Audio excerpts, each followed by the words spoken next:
on to join you today. So I'm a GP. I've been a doctor since '93, so coming up to 30 years.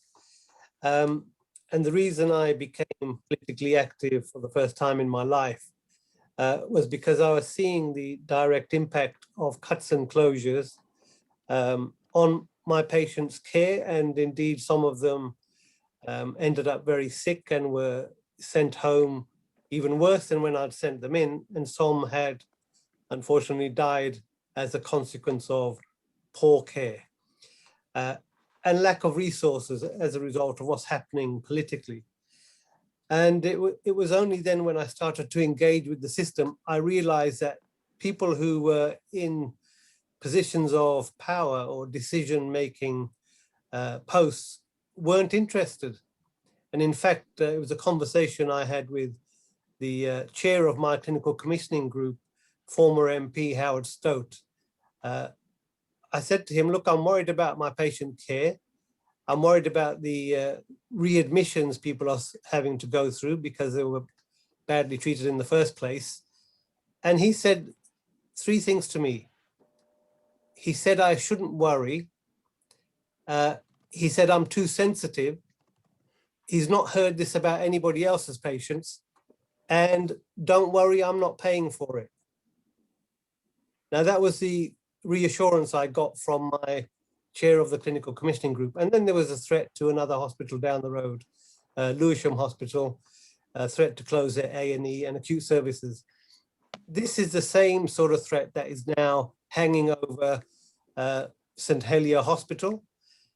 And fundamentally, there's many details, but fundamentally what we're witnessing, and hopefully you got from watching the film, was there's an asset grab. So there's a grab for the land, and there's plenty of land attached to the site of St Helier Hospital. There's a contraction of public capacity, bed capacity, which will serve as a market force to push people in the direction of taking out private insurance. There's an estimated 200 acute bed loss in the area of Southwest London and Kent. And what will be replaced, A&Es are going to be replaced by urgent care centres, or what they now call an acute facility. Now, it's very hard for somebody coming to this situation relatively new to accept that our politicians are willfully making changes to endanger life. Now, if a year ago you thought that wasn't possible, we're in a liberal democracy and this could never happen and our media will be all over it, well, the coronavirus pandemic should have opened a lot more people's eyes. The government took a decision very early on to not utilize common public health measures.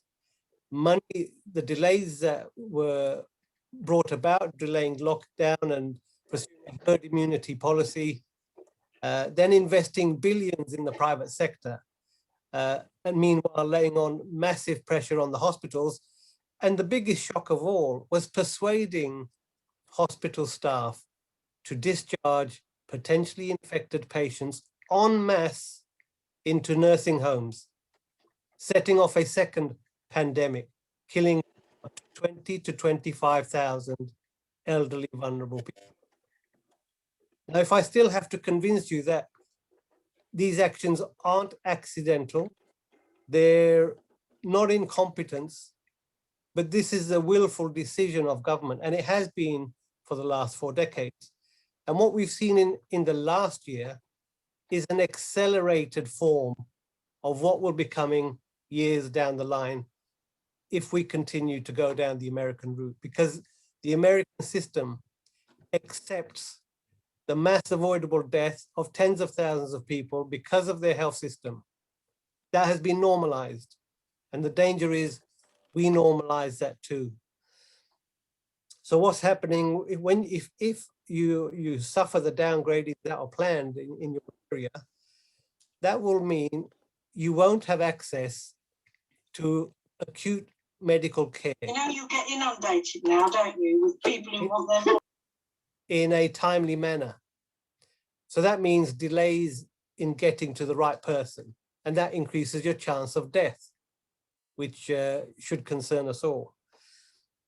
You may have noticed on the TV adverts for a service called 111 First. I don't know if you've noticed that, but this is a computer call center led mechanism of preventing you accessing what emergency services are available and left open to you.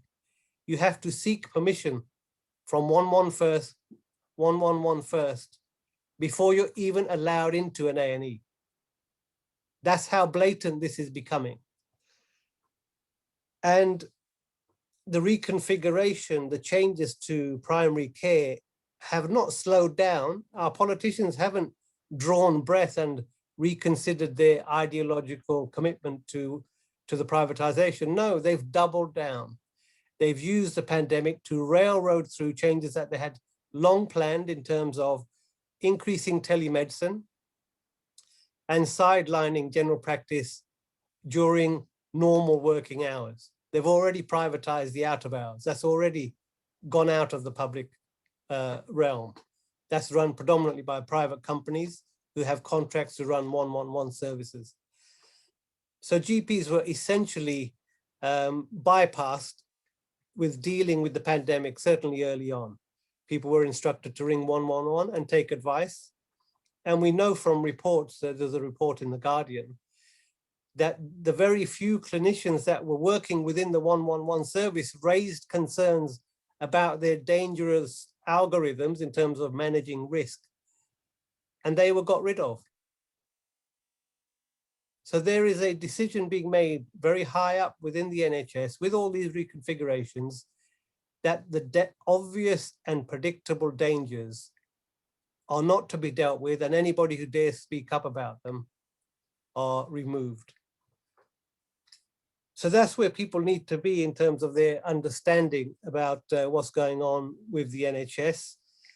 And one thing we're trying to get across in the film, something maybe considered quite complicated, but to simplify it, the reforms, the shake-up that has been announced is not about giving ministers more power. Whatever line we hear on the BBC is just a plausible narrative to stop us really getting to the truth.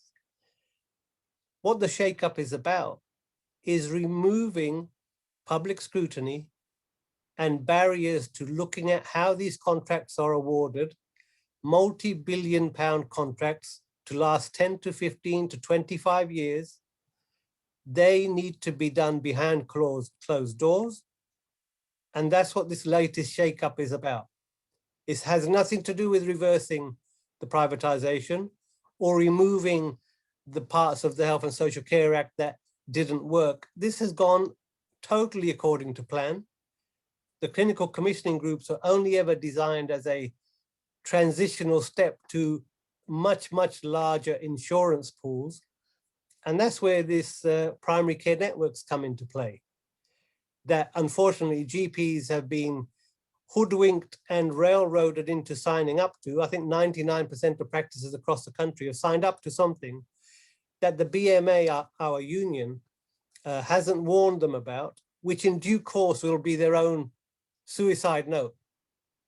Because by going through primary care networks, these will form the foundations of what the Americans called health maintenance organizations, which is the massive pooling of budgets, the control of which will be handed over to United Health, America's biggest private insurer.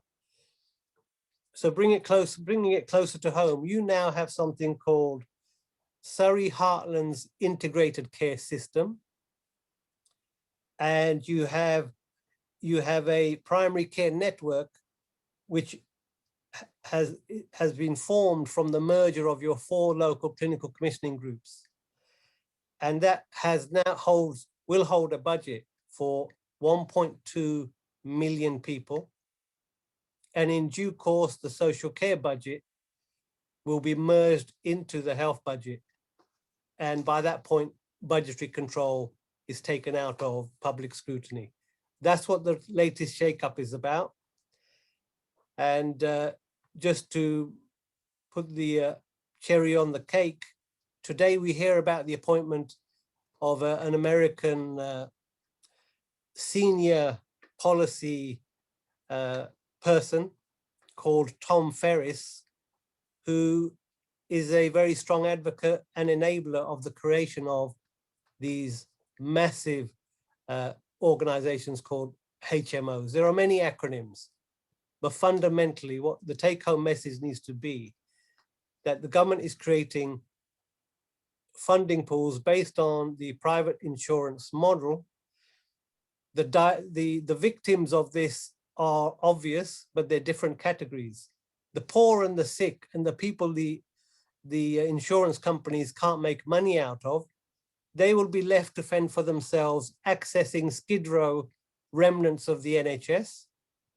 But the real targets of the reforms are the middle classes who will be fleeced through expensive insurance premiums, and out-of-pocket costs, just like in America, that in fact will form their own barrier to accessing care. So that's where we're heading. And I think although you're in leafy Surrey and the relatively affluent area, it's those affluent people who are the targets of this reform. The poor, nobody cares whether they live or die. It's the rich people's wallets that are going to be picked. So that's my sort of bringing you up to date in terms of what's going on at the moment. And I open it up to questions. That's quite a sobering summary. For questions, if you can use the hand raise button if your version of Zoom has one, or you can raise your hand on camera, or just put a note in the chat, and I'll make a list of an order, and then we can go through like that. So does anyone have any questions to start off with?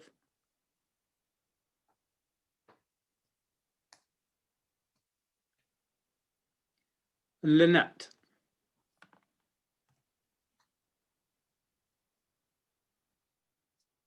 You're on mute, Lynette.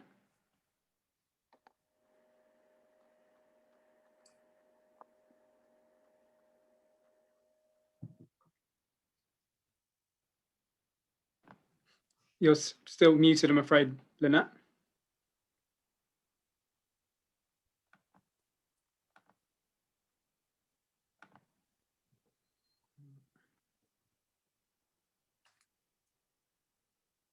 Could you maybe put your question in the chat, Lynette?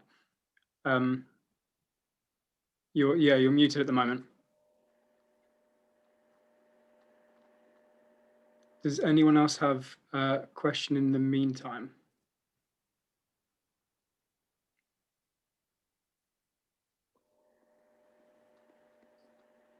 I was going to ask, to what extent do you think the public is completely unaware of these changes? And to what extent might there be some sort of cause fatigue with never-ending sort of drip feed of news about privatizations and takeovers and things like that? So if you rely solely on mainstream news, then you will not have any grasp of the real big threat, I'm afraid. Many of my colleagues who I speak to about this haven't really got a clue what's not so far down the road. So there is significant public ignorance on this issue, not by accident, because that is a vital part of getting this pushed through. You've got to keep as many people in the dark as possible for as long as possible, and you have to keep denying what does day by day become more obvious. Yeah.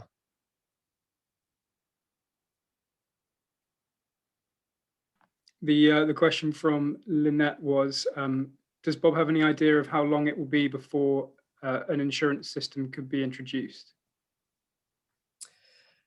Yeah, the privatization is significantly behind schedule.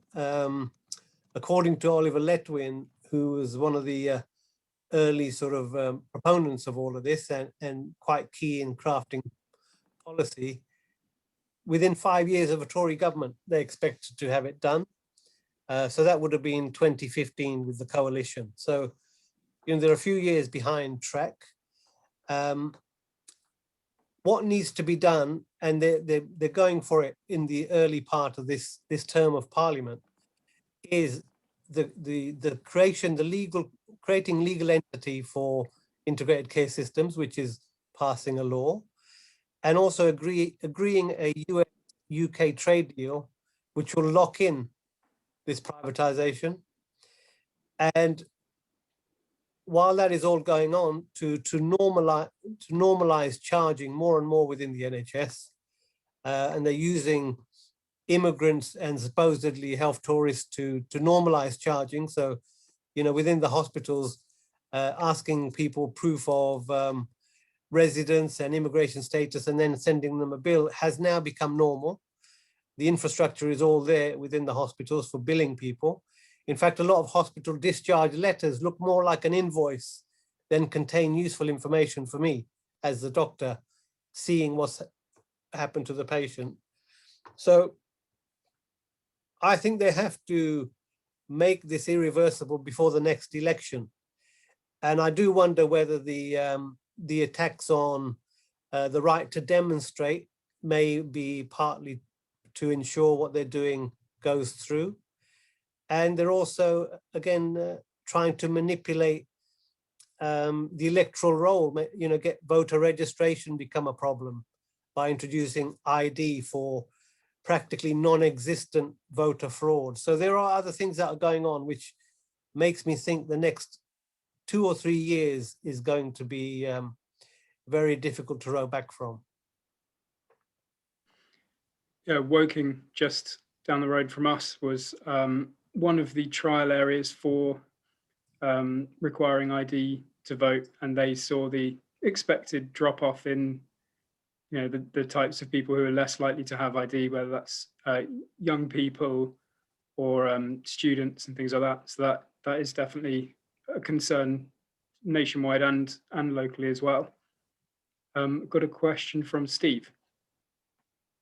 Yeah, hi, I'm Steve Williams. I'm a Green Party councillor in Waverley, and you know, very, very concerned about this whole issue.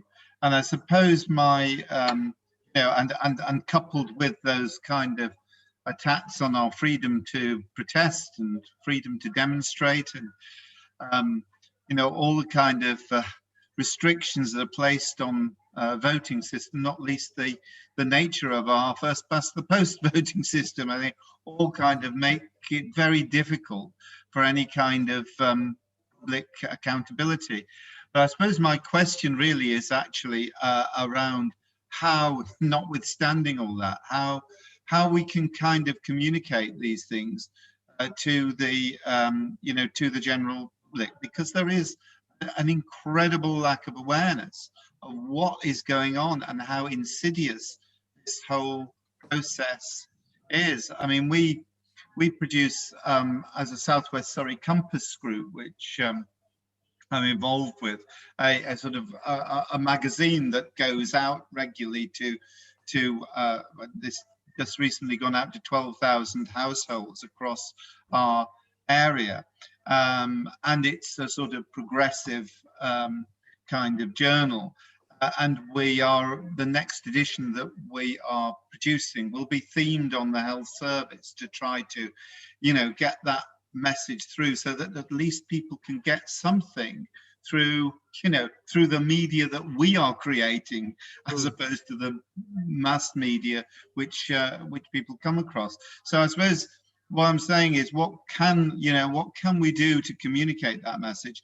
And also, of course, my other question would be that, you know, where we've got attacks on local government, the one thing that we can do as elected councillors is to sort of scream fairly loud about what the government is doing to restrict us. I mean, we are still very limited in what we can do in local government.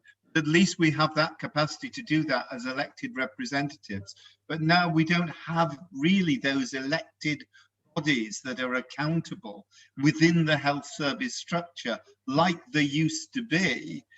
You know, how do we get that message through through the democratic process? Is there a way?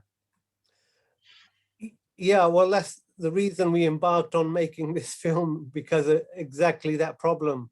A total sort of blackout in mainstream media about getting to the crux of the matter. Very often, you know, they're chasing the latest headline. There's no analysis, and you're often left with a very feeble understanding of what's really going on. So, you know, it'd be great to hear you persuade every Green group across the country to screen the film, right? That's why we made it. It's there, it's a free resource. It's to give people the background that they can use to make the arguments and spot the lies, because the lies are very cleverly crafted and we fall into their traps. And one of the traps, you know, was touched on earlier, more money. This more money argument is totally missing the point. We have a health service which in one form or another is getting a lot of money, more than enough to look after the population. It's where that money's going. You know, we have test and trace system that is going to cost 37 billion. Where's the money gone? And the way to fix it is not more money for test and trace. So these traps, the film is hopefully arming people to stop falling into. Yeah. The other trap is to think Westminster is deciding all of this. No, it isn't. All the crafting of how this is done is coming from the City of London and Wall Street. So those need to be in the frame. Politicians change, politicians come and go. But the public need to understand who we are being attacked by and who is facilitating this. So we can, you know, craft a defense. But at the moment, we're just shouting at the carpetbaggers and the snake oil salesmen. We need to go a bit beyond that. I think councillors, you're right, many of their teeth have been pulled, but most of them haven't really got a clue. I can't blame them, because the Tories aren't going to tell their councillors what they're up to. 70% of Tory voters are in favour of the NHS, from a figure I seem to recall. They're lying to their own. And we've seen, you know, the biggest cohort of Tory voters are these elderly people who they've managed to knock off in the pandemic. They don't care, because I think their strategy for electoral victory is to inflict widespread apathy and hopelessness amongst those people who've got the most to lose, and have a very restricted electorate who will return one or other neoliberal party, and the game goes on. We all have a voice. So I've gone from being, you know, quite reluctant to make any public statements, from taking every opportunity to speak to people about what's going on. And I think, you know, I've reached hundreds of thousands of people as one person, right? Now, if everybody got their bee in a bonnet about this, as I've done, the reach is very big. We need to also take every opportunity. So you don't have to become an expert, but you can remember some key things, like this is an American insurance takeover. And when you get the opportunity to ring a national radio station, because they're pushing the agenda of the corporates, we need to challenge them at every opportunity. Pick up the phone, ring talk radio, ring LBC, get on social media, tweet at people, write to your newspapers, get onto your councillors and educate them. They may be good people who need to understand that they're sleepwalking the rest of us into a total disaster, a dystopian, dysfunctional nightmare. I couldn't emphasize it more than that. Humans are being taken out of the decision-making process. The insurance companies, Optum, are using algorithms and using data analytics to decide who will get treatment. So there will not be a doctor or nurse who's overcome with guilt that they've just denied somebody a vital life-saving operation. The humans are being removed from this decision making. Out of sight is out of mind. If you never know the desperately sick person, you never see their face because they don't get over the threshold of where you're offering your treatment, then you can live with that. And that's what happens in the States. So if you're a doctor working in a hospital and you only see insured people, you are completely oblivious of those masses who are sleeping under bridges, losing their homes, losing their families because of a treatable condition. You don't see them. We need to, show this to everybody that this is the destination. We're going to get there. And if it's not down to us, then who's going to do it for us? And we can't afford to wait for the next election to hear another bunch of lies. I've got one from Lynette on more generally, how is the breakdown of democracy going to be used as a tool to rid us of the NHS? And also, what about the ethics of GP practices changing and being taken over by these US health groups like Centene? Are patients being informed, or is it sort of hidden in the small print of something somewhere, or is it just being pushed through with no oversight at all? Yeah, so the democracy issue, I think we've touched on with right to protest going, photo ID being required to vote. What we did have of democracy wasn't really true representative democracy. There's first past the post, and it was pretty flawed anyway. Then when both New Labour borrowed Margaret Thatcher's clothes, we really had a duopoly, which was giving us the same solution, just dressed up in maybe slightly more progressive language. So we've had 40 years of neoliberalism. We know it's a failure. We just have to look at the gross inequality, the concentration of wealth and power. And, the system is close to breaking point. I think the total debt to GDP for the whole world is 3 times, the annual GDP of the earth. So we're massively in debt. We're in hock up to our eyeballs. We're protecting and preserving power and concentrations of wealth as much as possible. So the democracy fight is definitely one we need to have.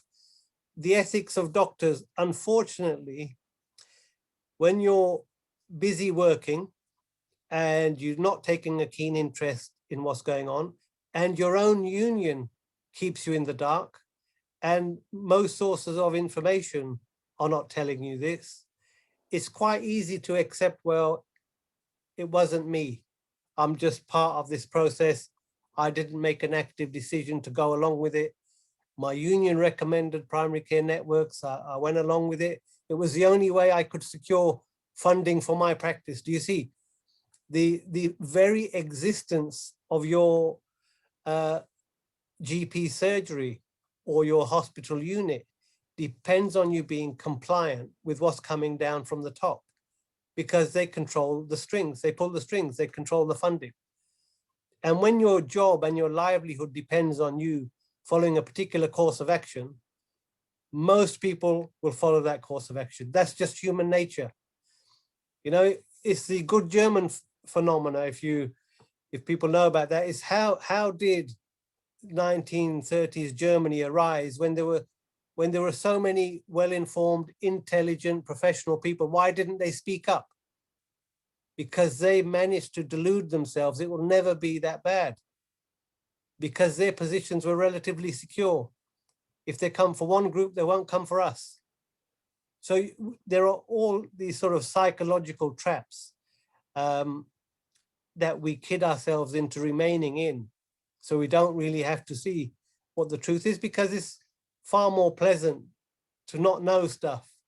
It's There are a couple of things. There's work done by Professor Milgram back in the 70s, who came up with a conclusion that there's a evolutionary advantage in humans following a leader. And we won't scrutinize too much that leader's decisions, because that's how the human race has been so successful. The problem is when you get a malign leader. So there's a group psychology trap there. Another trap is what's called the just world fallacy, where we rationalize to ourselves things happen for a reason, because we live in a just world. But if you really look around, the biggest criminals never go to jail. Plenty of people who don't commit crimes get locked up. So we don't really live in a just world. But in order for us to cope on a psychological level, we construct these comforting delusions, and those we need to confront, and a significant but small group of motivated people can change the world. We don't need 99% of people to join what we're trying to do. We need 3 to 5% of people who have always led change in the world, the right to vote, women's rights, fights for equality. They were never mass movements. They were movements achieved by committed groups of individuals, brave individuals. We've just had Paul join as well. If you have any questions, Paul, feel free to unmute yourself now, or you can write them in the chat if you'd like. And in the meantime, Jane's put a book in the chat, The Deceit Syndrome by Dr. Paul Hobday. And I run a community library in Guildford, so I will definitely be looking into that. So thank you, Jane. And a smaller question from me. How many people do you estimate have watched the film so far, Dr. Bob Gill, in light of that sort of 3 to 5% figure? Not as many as I would like, but there's about, I think, 40,000 views on Facebook and about 100,000 plus, at least. And some watched on maybe another 3,000 or 4,000. So, you know, what I would like to know from people who've watched it this evening, what did they think of the impact of the film? Did it make sense to them? Was it a convincing argument we made?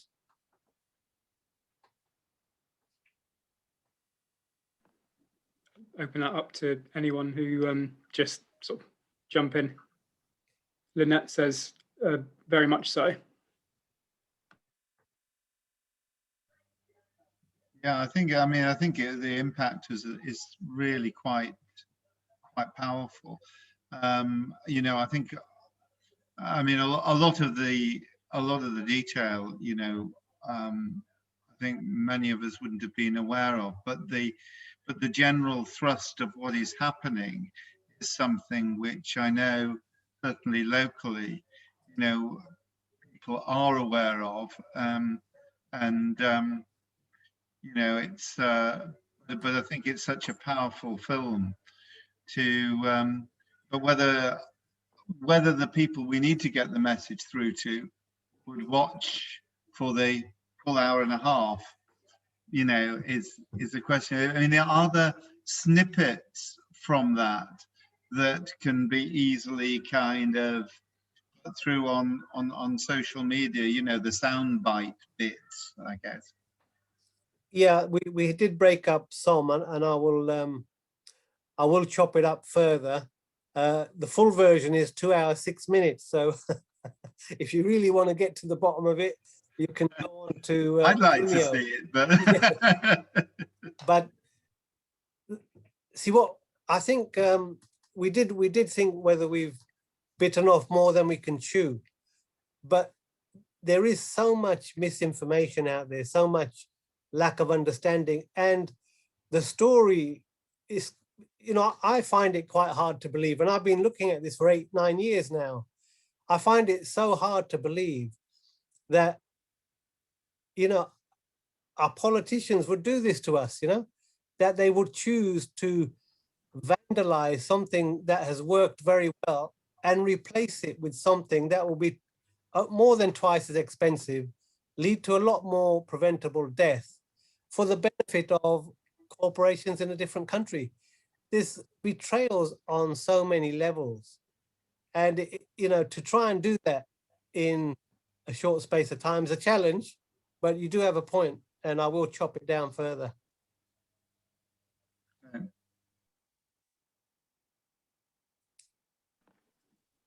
Alice says, interesting and informative. I think for me, the main thing, because I see sort of these snippets of news daily, but it's quite hard to keep it all in your head if you're not sort of intimately involved in the health system as you are. And what it really brought home for me was just the scale of all these sort of death by 1,000 cuts type, almost literally. Just the sheer scale of the attempt to whittle away and chip away at the health service is yeah, it's hard to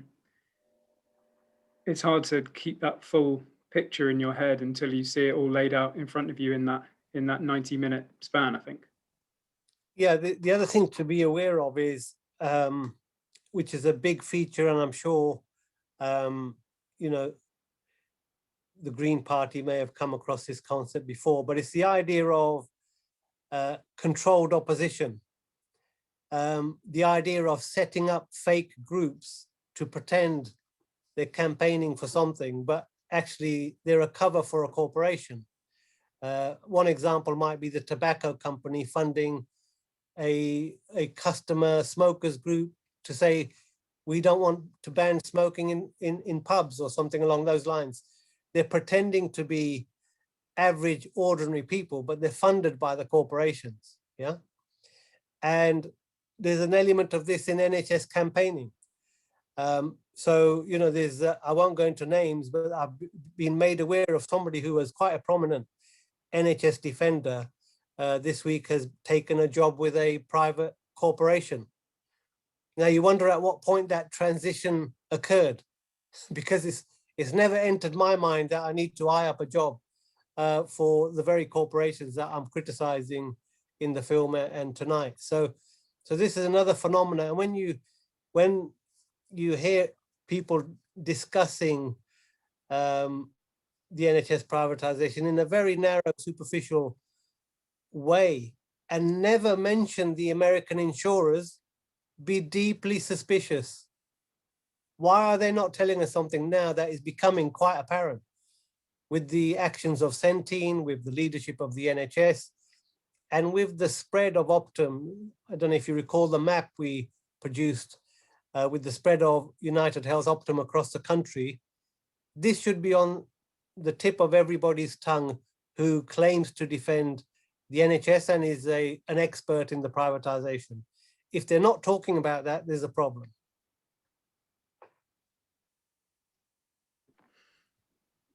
Anyone have any more questions? I have just one short one. With the additional background of the pandemic, are there any plans for an update in the near future?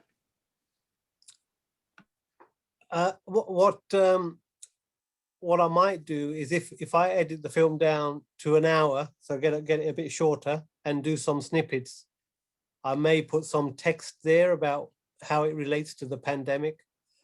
Yeah, so incorporate it in that way.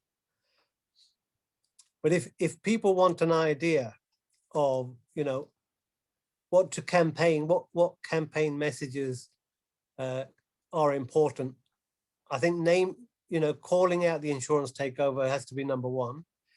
Number two is you are in effect losing the right that you've had since 1948 to see a qualified doctor as the first point of call.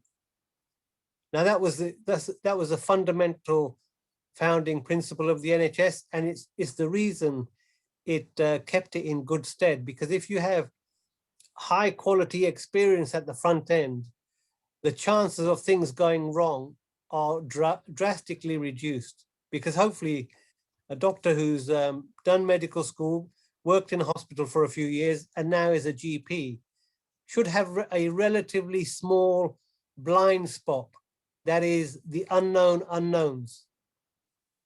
But as you downgrade the expertise of the person you see as the first point of call, the blind spot increases.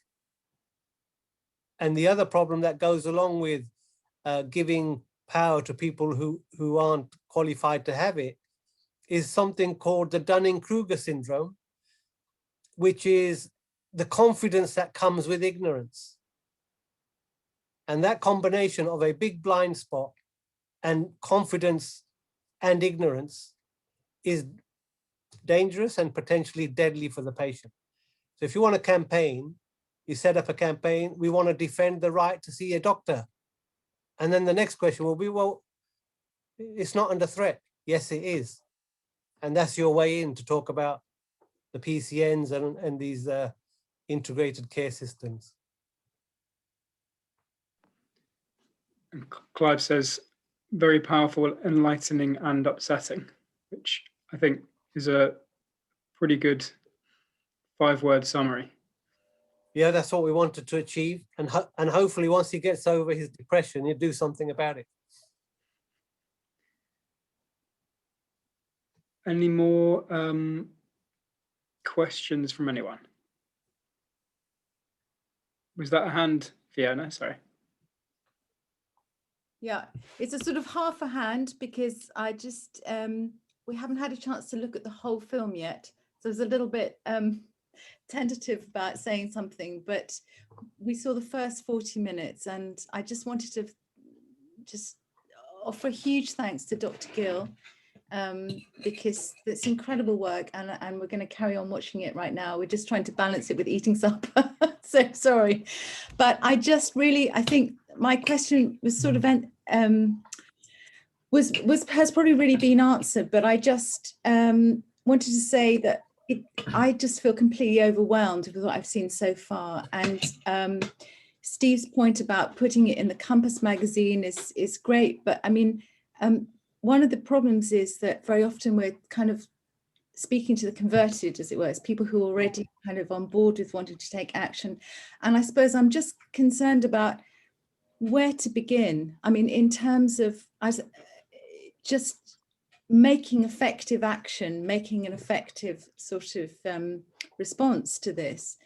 I just feel like every time I write to Jeremy Hunt, for instance, our local MP, it's it's just sort of it's an exercise, but it's not really effective.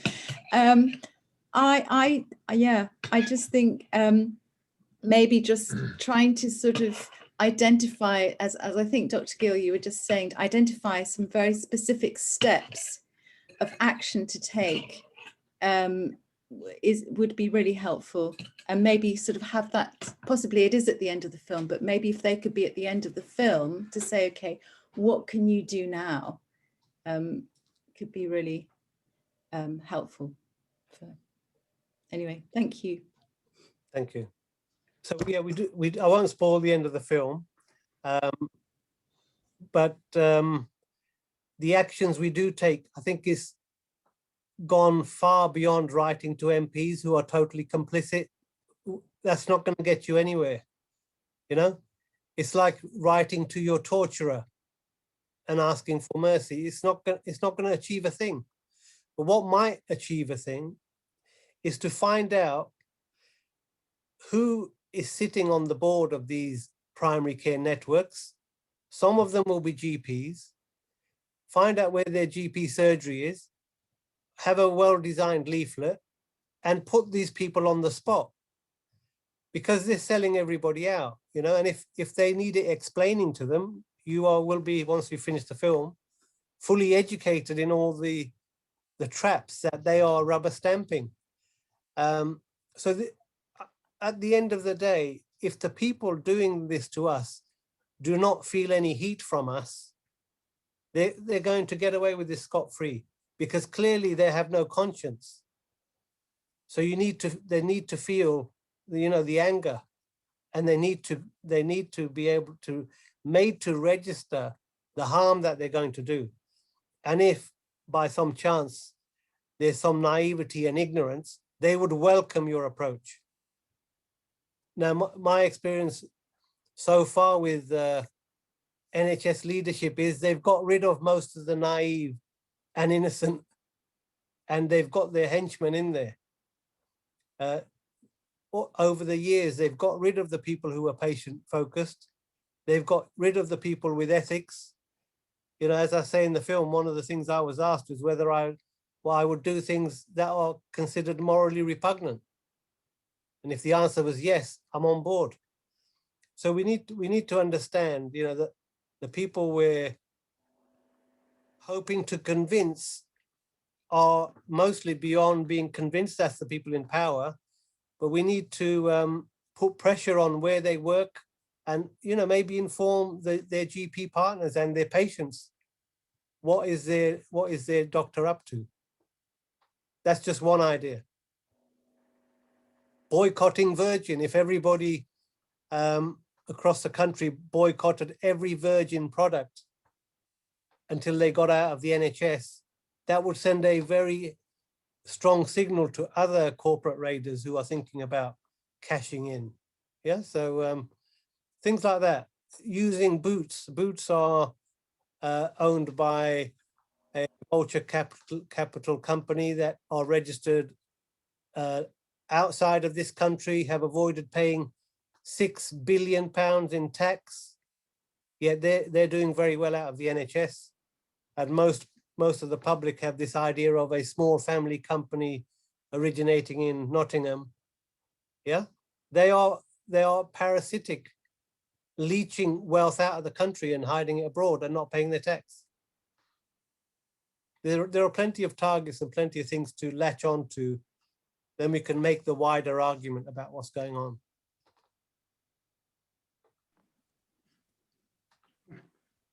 Are there any more questions from anyone else?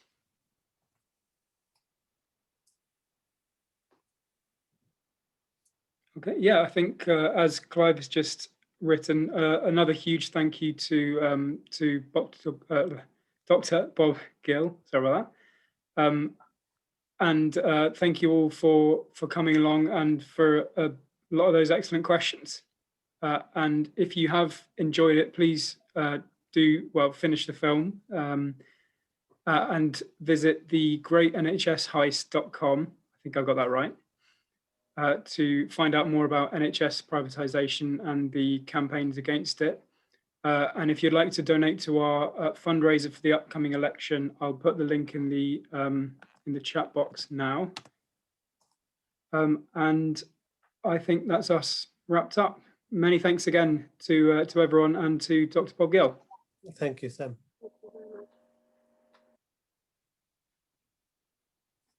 Bye, everyone. Bye. Bye.